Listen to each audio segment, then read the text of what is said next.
The stars looked different from here. Commander Zarek stared at the view screen, his four slender arms crossed against his chest.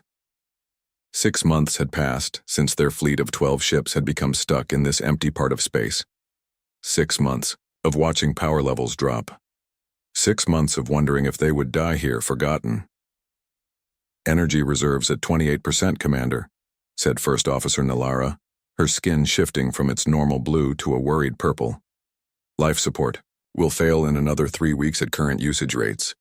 Zarex nodded. The Vrillian fleet had been traveling to an important meeting with other members of the Galactic Confederation when they hit something strange. It wasn't on any star charts, a patch of space that disabled their quantum fold drives and left them drifting helplessly. Their advanced ships, pride of Vrillian engineering, were now little more than floating metal boxes. "We must send another distress call," Zarex decided. "Broadcast on all frequencies, even the primitive ones." Nalara's skin darkened further. "Commander, you know that sending signals on old radio bands will reach less developed worlds. The Confederation rules clearly state—" "I know the rules," Zarex snapped. "But I also know we are responsible for 10,000 lives on these ships. Pride won't save them." Nalara bowed slightly and returned to her station. Within moments, the distress signal began broadcasting outward in all directions, racing through the darkness of space. 82 light-years away, Kate Howard yawned and reached for her coffee mug. The night shift at the Deep Space Monitoring Station in Arizona was always quiet. Too quiet, usually. She had been watching the same screen for 4 hours, checking for unusual patterns in the background radiation from deep space. The sudden beeping startled her so much she nearly spilled coffee everywhere. Kate set down the mug and stared at her screen. Something had triggered the automated alert system. "Hey, Alan, can you come look at this?" she called to her colleague. Alan Mills rolled his chair over from his own workstation. He was older than Kate, with gray hair and kind eyes behind simple glasses. "What have you got?" "I'm not sure." Kate pointed at the screen. "This pattern keeps repeating. It's definitely artificial, but it doesn't match anything in our database." Alan leaned closer, adjusting his glasses. "No, it wouldn't, because it's not from Earth." His voice had gone very quiet. Kate felt goosebumps rise on her arms. "You're saying—" "I'm saying we need to call this in. Right now." 12 hours later, the control room was packed with people. Military officers, scientists, government officials, all crowded around Kate's workstation, where the signal continued to repeat. Admiral John Carter, head of the United Earth Space Command, studied the data with a tight expression. He was tall, with short gray hair and a serious face that rarely smiled. "It's a distress call," he finally said. The room fell silent. "How can you be sure, sir?" asked someone from the back. "Because I've studied possible first contact scenarios for 30 years, Carter replied. "This pattern here? It's mathematical in nature, designed to be recognized by any species that understands basic counting. And these repeating elements show signs of trouble, equipment failure. Someone out there needs help." Kate felt her heart racing. "So what do? We've only sent ships to Mars and a few nearby stars. We don't have anything that could reach wherever this signal is coming from." Admiral Carter looked at her. "Actually, we do. The UES Horizon. Our newest ship with the experimental warp drive." "That's still in testing," objected a woman in a lab coat. "It hasn't been cleared for long-distance travel. It's all we've got," Carter said firmly. "And I believe this is why we built it, not just for ourselves, but for this moment, when we could prove what kind of species we really are." 3 days later, Captain Diane Russell stood on the bridge of the UES Horizon, watching her crew prepare for launch. She had commanded ships before during the Mars colonization, but nothing like this. The Horizon was the largest vessel humans had ever built, over half a mile long, with a crew of 200. "Pre-launch checks complete, Captain," reported her first officer, Jack Pearson. "All systems go." Diane nodded. She was in her 40s, with short brown hair and calm eyes that had seen their share of challenges. "Thank you, Jack. Is everyone aboard?" "Yes, Captain. All crew members and specialists are present." He hesitated. They're the best Earth has to offer, but they're nervous. This mission, it's unprecedented. Tell them they're not alone in feeling that way, Diane said with a small smile. She pressed the comm button. All hands, this is the captain. In 5 minutes, we will launch on humanity's most important journey yet. We don't know what we'll find when we reach those coordinates. We don't know if we can even help whoever sent that signal. But we're going to try because that's what humans do. We help when we can. Remember your training, trust your teammates, and know that all of Earth is with us today. She released the button and turned to the main view screen, which showed the massive launch bay doors beginning to open above them. Take us up, Mr. Pearson. Nice and easy. The horizon rose smoothly from its dock, climbing through Earth's atmosphere until the blue sky faded to black and stars appeared all around them. Once they reached a safe distance from Earth, Diane gave the order they had all been waiting for. Engage warp drive. Set course for the distress signal coordinates. The ship's engines hummed louder. Out the view screen, the stars seemed to stretch and bend as space itself warped around the vessel. There was a moment of pressure, a sensation of movement that human bodies weren't designed to recognize, and then they were traveling faster than light itself. On the bridge, Diane looked at the faces of her crew. Some excited, some scared, all determined. Whatever they found out there, whoever they found, the UES Horizon was bringing the best of humanity with it. Meanwhile, on the lead Vrelian ship, Commander Xerix was about to give the order to shut down non-essential systems to save power when the sensors chimed. "Commander," called out the sensor operator, his skin flashing bright yellow with excitement. "Something is approaching. It appears to be a ship, but unlike any design in our database." Xerix rushed to the view screen. In the distance, a small dot of light was growing larger. It didn't look like much compared to their elegant crystalline vessels, but right now it was the most beautiful sight he had ever seen. "Hail them," he ordered, hope rising in his chest for the first time in months. "Let's find out who our rescuers are." The UES Horizon dropped out of warp speed, and the crew gasped. Before them floated 12 massive ships, each one nearly 5 times larger than the Horizon.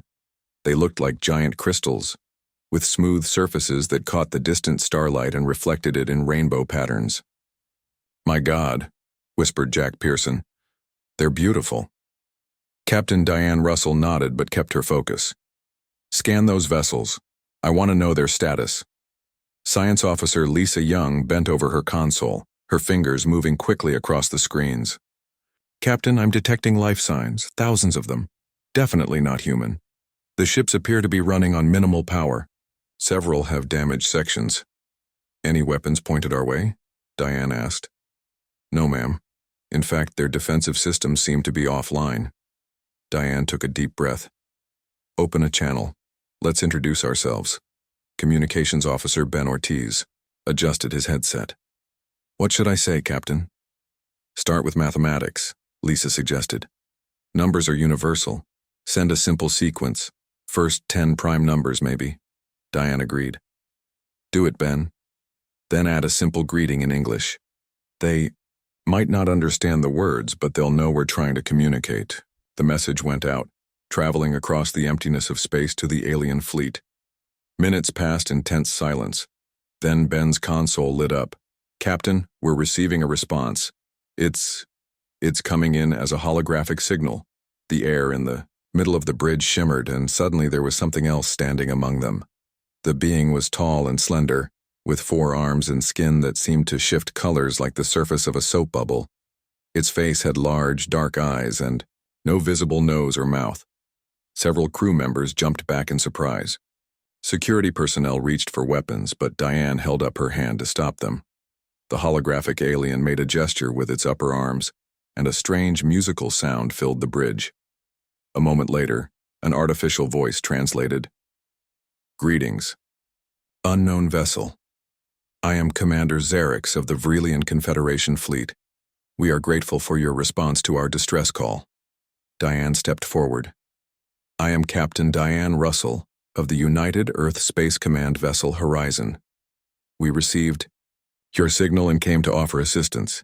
The alien skin rippled with blue and green patterns. "Earth? Your world is not in our database of spacefaring civilizations. We're relatively new to interstellar travel, Diane admitted.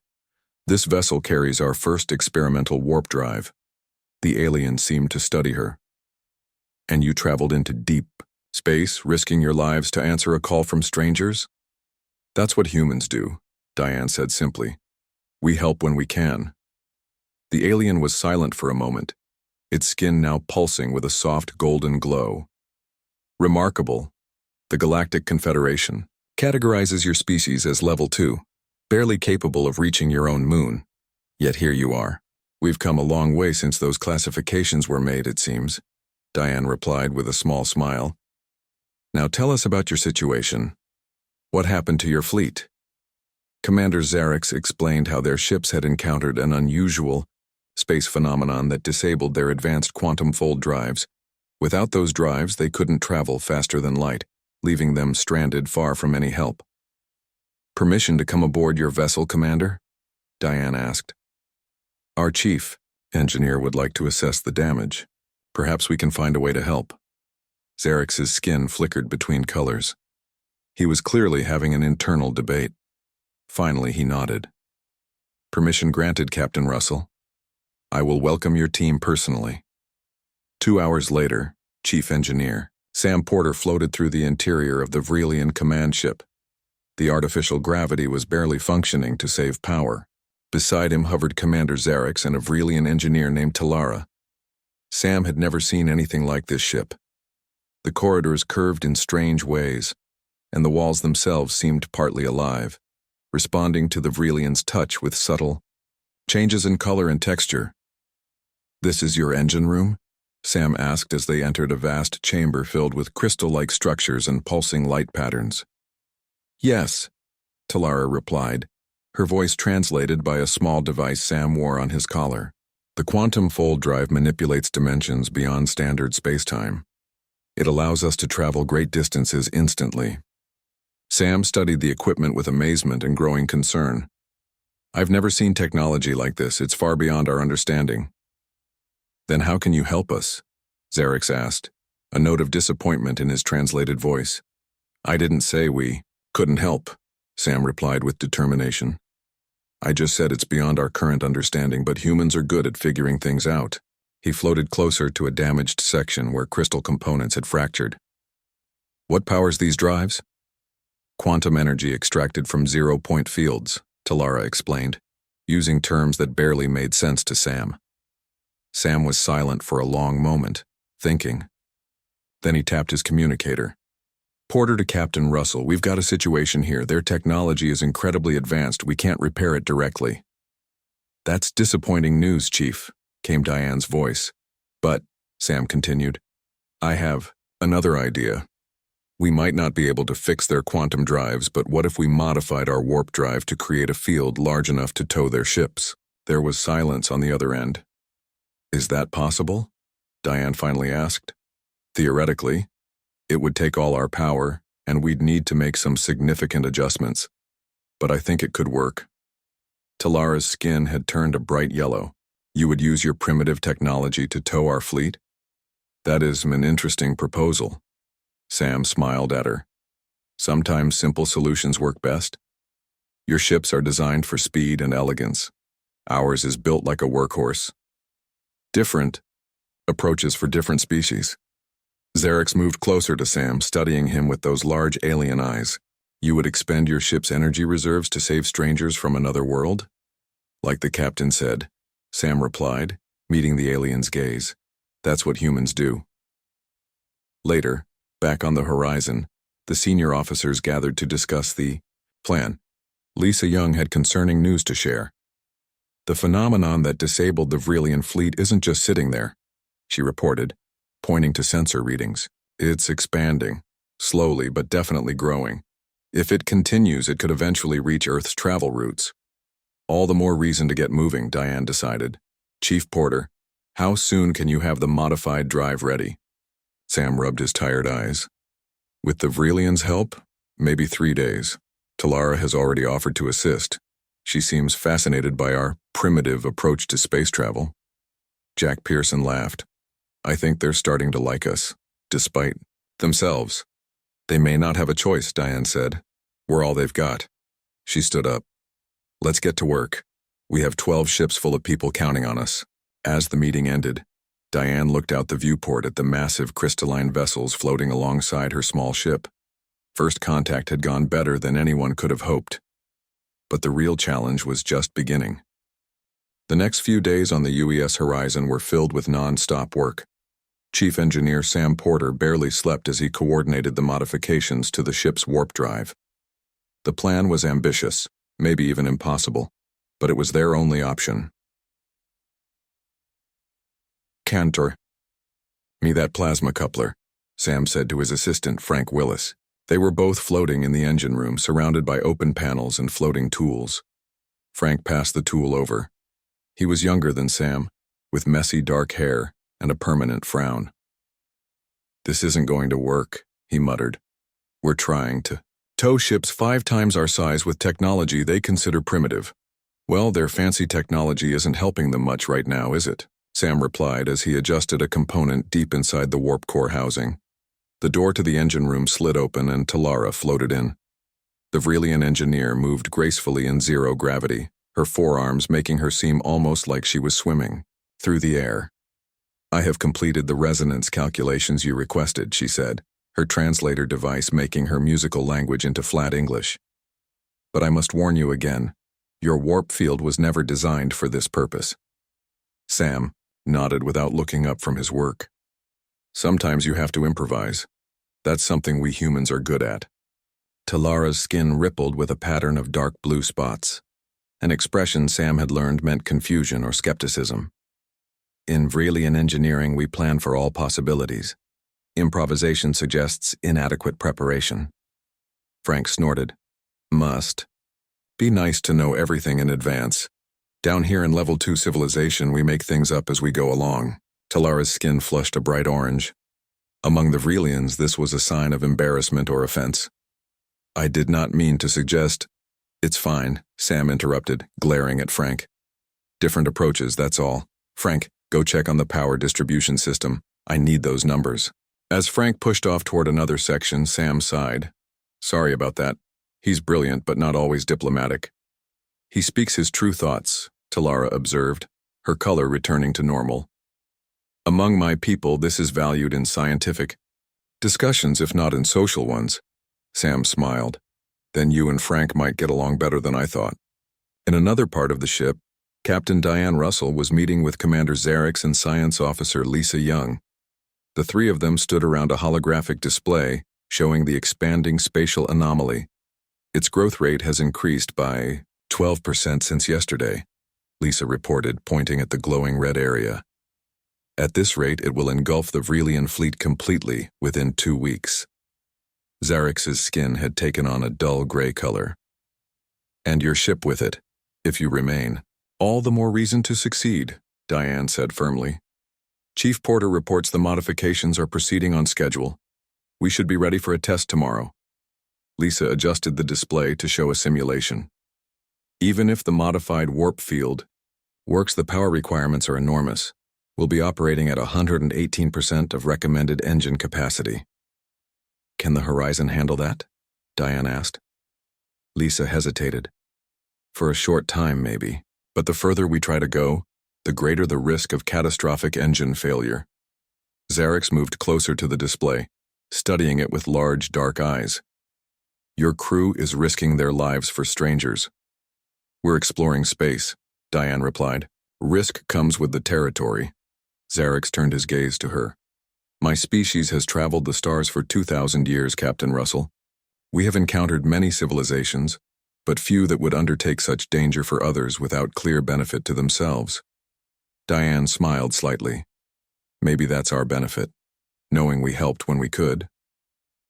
Later that evening, Maria Gomez, the Horizon's materials specialist, made an unexpected discovery. She burst into the engineering lab where Sam and Talara were working. I think I found something, she exclaimed, holding up a small metal cylinder. This is a sample of our hull material after exposure to the radiation from the spatial anomaly. Sam took the cylinder, turning it in his hands. It looks different. almost crystalline in structure now. Exactly, Maria said excitedly. The radiation has changed its molecular properties, and look at this. She handed him a tablet showing test results. Sam's eyes widened as he read. These energy conduction property, they're similar to Vrelian technology. Talara moved closer, her skin flickering with bright yellow patterns of interest. May I? She asked, taking the tablet. As she read, her coloration intensified. This is remarkable. The material is now showing properties similar to our quantum resonators. What does that mean for our plan? Sam asked. Talara was quiet for a moment, calculating. It means we might be able to create a more efficient interface between your warp field and our ships. Instead of simply trying to tow us, you could create a hybrid system. Maria grinned. A human-Vrelian tech mashup. I like it. The next morning, the modified plan was put to the test. A small shuttle from the horizon approached one of the smaller Vrelian vessels. On board the shuttle were Sam, Talara, and a team of engineers from both species. Initiating warp field formation, Sam announced, his fingers moving across the control panel. Starting at 10% capacity. On the horizon's bridge, Captain Diane watched anxiously alongside Commander Xerix. On the view screen, they could see a faint blue glow forming around the shuttle. Field is stable, came Sam's voice over the comm, increasing to 20%. The blue glow expanded, reaching toward the Vrelian ship. Where it touched the crystalline hull, there was a flash of light. What's happening? Diane asked, concerned. Lisa checked her readings. The energy from our warp field is interacting with their hull. It's creating some kind of resonance effect, just as they predicted. 30%, Sam reported. The field grew brighter, now fully connecting the shuttle to the Vrelian vessel. 40%, 50%. As the power level rose, the Vrelian ship began to move slightly, following the shuttle as it made a small adjustment in position. It's working. Maria's excited voice came through the comm. On the bridge, the crew of the Horizon broke into cheers. Even Commander Xerix's skin glowed with bright patterns of blue and green. Happiness, Sam had learned. But then something unexpected happened. At 70% power, the warp field began to flicker. The shuttle's engines whined in protest. We're drawing too much power, Sam reported, his voice tense. The shuttle can't handle the load. Abort the test, Diane ordered immediately. As Sam powered down the field, Talara placed one of her 4 hands on his shoulder. We were successful, she said. The principle is sound. But the power requirements are too high, Sam replied, shaking his head. The shuttle couldn't handle it, and even the Horizon doesn't have enough energy to tow all 12 of your ships. Back on the Horizon, Diane faced a difficult decision. We need more power, she told her officers. Or we need reinforcements. We could send a message to Earth, Jack suggested. Request additional ships. That would take weeks, Lisa pointed out, and the anomaly is still growing. Diane nodded slowly. Send the message. In the meantime, we keep working. There's got to be a solution we haven't thought of yet. As the Horizon transmitted its request for help back to Earth, the strange spatial anomaly pulsed with energy, growing ever so slightly larger. Whatever had disabled the Vrelian fleet was still out there, and it wasn't finished yet.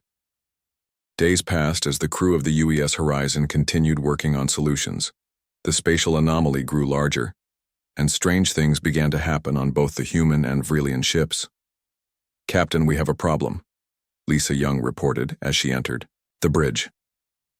Our long-range communications are failing. Diane frowned. The message to Earth? It went out, but we can't be sure they received it, and we can't get any response.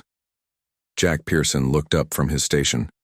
It's not just communications. Some of our other systems are acting strange too. Random power drops, sensor ghosts. The anomaly is affecting our electronics, Lisa explained, and it's worse for the Vrelians. Their technology is more sensitive. Before Diane could respond, the emergency alert sounded.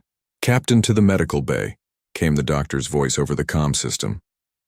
When Diane arrived at the medical bay, she found several crew members lying on beds. They looked pale and tired. What happened?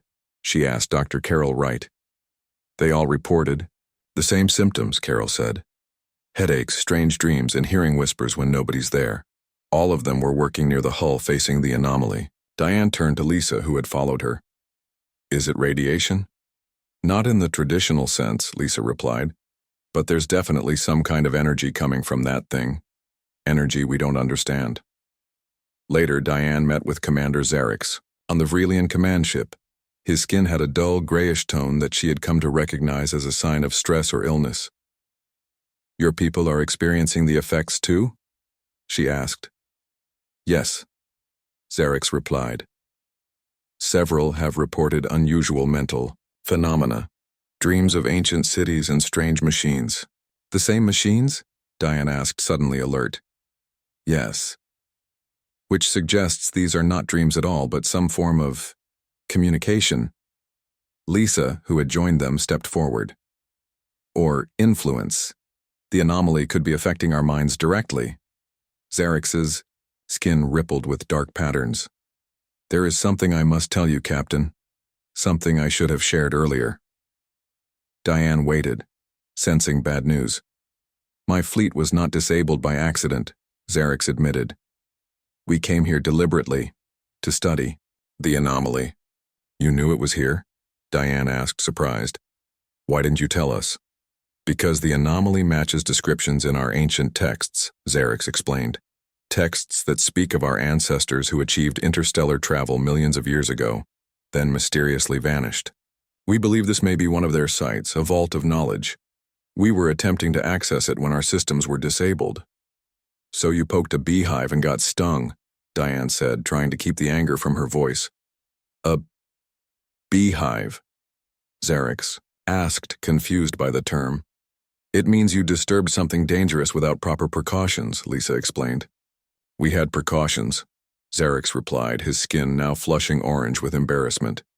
But the defenses were far more powerful than we anticipated. The conversation was interrupted by Sam's voice over the comm. Captain, you need to see this. They hurried to the engineering lab, where Sam and Talara were studying data on a large screen.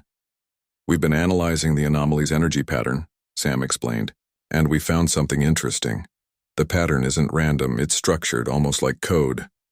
What kind of code? Diane asked. Talara pointed to a section of the display. It bears similarities to very ancient Vrelian mathematics, but far more complex.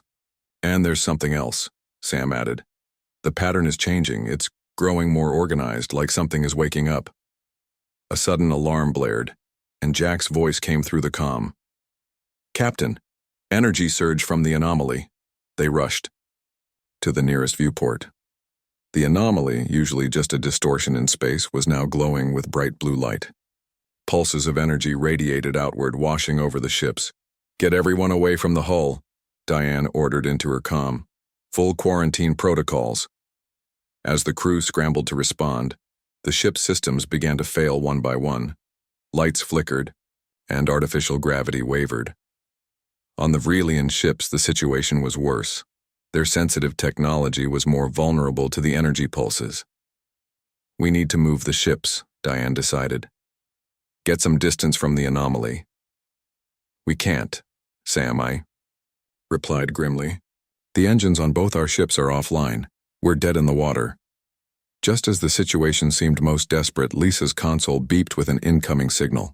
Captain, she called, excitement in her voice. I'm detecting approaching ships.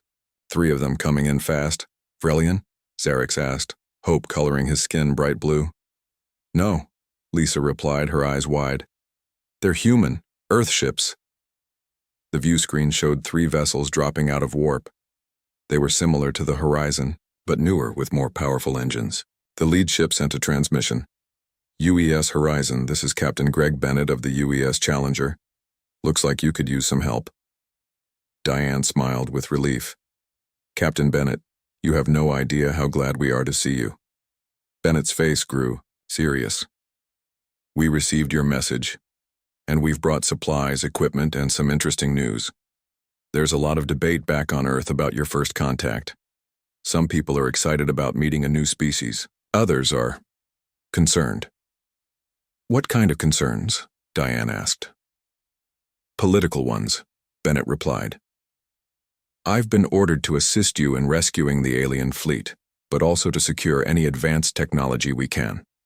Some people back home think this is our big chance to catch up with the rest of the galaxy. Diane glanced at Xerix, whose translator had picked up the conversation. His skin had taken on a cautious pattern of swirling green and gray. The Vrelians are our friends, Greg, Diane said firmly. We're helping them because it's the right thing to do, not to steal their technology.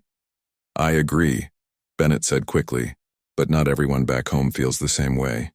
You have 8 weeks to complete this mission before other ships arrive with different orders. Before Diane could respond, another alarm sounded. Lisa checked her readings and gasped.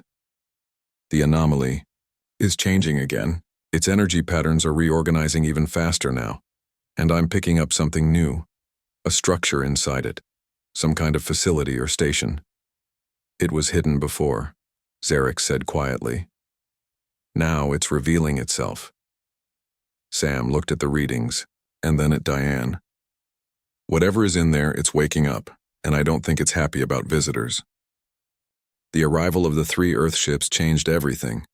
With their help, the crew of the Horizon began making real progress. The UES Challenger, UES Discovery, and UES Pioneer brought fresh supplies, additional equipment, and most importantly, more power. If we link all 4 of our ship's warp cores together, Sam explained during the planning meeting, we might generate enough energy to tow the Vrelian fleet. But that still doesn't solve our biggest problem, Lisa pointed out. She brought up a display showing the spatial anomaly, now twice its original size. This thing is still growing, and it's affecting all our ships. We need to deal with it first. Talara, who had been quiet until now, spoke up. I believe there may be another option. The anomaly contains great energy. What if we could harness it? The room fell silent as everyone considered this idea. You mean use the very thing that's threatening us as a power source? Diane asked. Talara's skin rippled with patterns of light.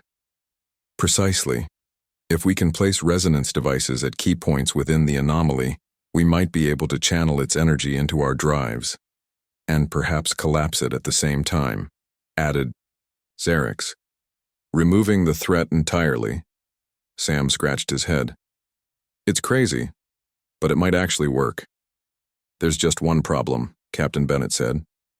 Someone would have to enter the anomaly to place those devices. The radiation levels in there are extreme. Diane nodded slowly. I'll go. No, Xerix said immediately. This is our mistake. I should be the one to take this risk. How about we both go? Diane suggested. A human and a Vrelian working together. It seems fitting.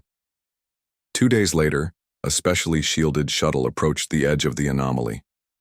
Inside were Captain Diane, Russell, Commander Xerix, and a cargo hold full of resonance devices designed by the combined engineering teams. Are you ready? Diane asked, her hands steady on the controls despite her racing heart. Xerix's skin had taken on a calm blue glow. Yes. Whatever we find in there, we face it together. They entered the anomaly, and immediately their communications with the fleet became distorted. Strange lights flashed around them and the shuttle systems fluctuated wildly. There, Xerix pointed ahead. Do you see it? Through the swirling energy of the anomaly, a structure was becoming visible. It looked ancient yet somehow timeless. A massive facility floating in space, its design unlike anything Diane had ever seen. Is that? Yes, Xerix confirmed. A vault of the ancestors, just as our legends described. They navigated closer, finding what appeared to be an entrance. The shuttle docked automatically, as if guided by an unseen hand. Inside the facility, gravity and atmosphere awaited them, set to conditions comfortable for both species. They moved through crystal corridors, placing resonance devices at intervals, as they had planned. This place feels alive, Diane whispered. The walls seemed to pulse with light in response to their presence. In a way, it is, Xerix replied. Our legends say the ancestors created thinking machines to guard their knowledge. They reached what appeared to be a central chamber. As they entered, holographic displays activated around them, showing star maps and mathematical equations beyond current understanding. "The final resonance device goes here," Diane said, pointing to the center of the room. As they prepared to place it, a new hologram appeared, a being similar to Zarek's but with subtle differences. It spoke in a musical language that Zarek's understood. "What is it saying?" Diane asked. "It is a message," Zarek's translated, his skin pulsing with excitement. "For my ancestors to future generations. They created these vaults to preserve their knowledge, but included safeguards to ensure only worthy civilizations could access it." "What kind of safeguards?" "Tests," Zarek's replied. "The shutdown of our ships was the first test, to see if we could solve problems.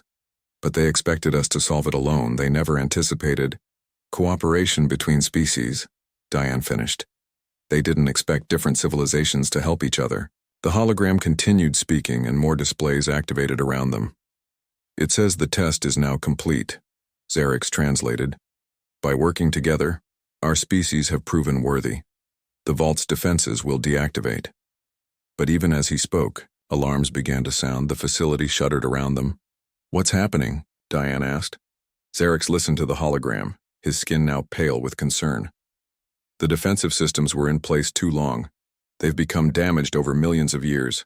They're not shutting down properly." Diane checked the timer on the resonance device. "We have 2 minutes before this activates. We need to get back to the shuttle." They raced through the corridors as the facility began to break apart around them. Energy discharges lashed out from the walls, barely missing them. They reached the shuttle and launched away from the facility, just as the resonance devices activated. The anomaly's energy was suddenly channeled in a controlled way, flowing outward, to the waiting ships. On the Horizon's bridge, Sam watched in amazement as power readings surged. "It's working. The energy is flowing into our warp drives and the Vrelian systems." The modified drives of all 4 Earth ships activated, creating a massive warp field that enveloped the entire Vrelian fleet. Behind them, the anomaly began to collapse in on itself, the ancient facility disappearing as energy levels dropped. "Captain Russell's shuttle?" Jack asked anxiously. Lisa checked her readings. "They're coming out now. They're riding the energy wave." The small shuttle burst from the edge of the imploding anomaly, carried by the wave of energy to safety. As the anomaly finally collapsed completely, a cheer went up from both human and Vrelian crews. 1 week later, the combined fleet prepared to part ways. The Earth ships had successfully towed the Vrelian vessels far enough for their own systems to be repaired using knowledge recovered from the Ancestors' Vault. On the Horizon's bridge, Diane and Zarek's stood side by side watching the stars. "My people owe humans a great debt," Zarek said, "one we can never fully repay." "That's not how friendship works," Diane replied with a smile. "You don't keep score." "The Galactic Confederation will be very interested to learn about Earth," Zarek's continued. "A Level 2 civilization that acts with the wisdom of a Level 5. We'd be honored to establish formal relations," Diane said. "There's so much we can learn from each other." Zarek's skin glowed with warm colors. "I have been authorized to invite Earth to send representatives to our home system, to begin the process of bringing humanity into the galactic community." "I think we'd like that," Diane said, "though I suspect not everyone back home will agree." "Progress is never without opposition," Zarek's observed. "But the story of how humans came to our rescue will spread throughout the galaxy. It will precede your official arrival on the interstellar stage." As the Vrelian fleet prepared to depart, Zarek's extended all 4 of his arms in a formal gesture. "Until we meet again, Captain Russell, the stars will seem less empty knowing you are among them." The UES Horizon and her sister ships formed an honor guard as the now repaired Vrelian vessels activated their quantum fold drives and disappeared in flashes of light.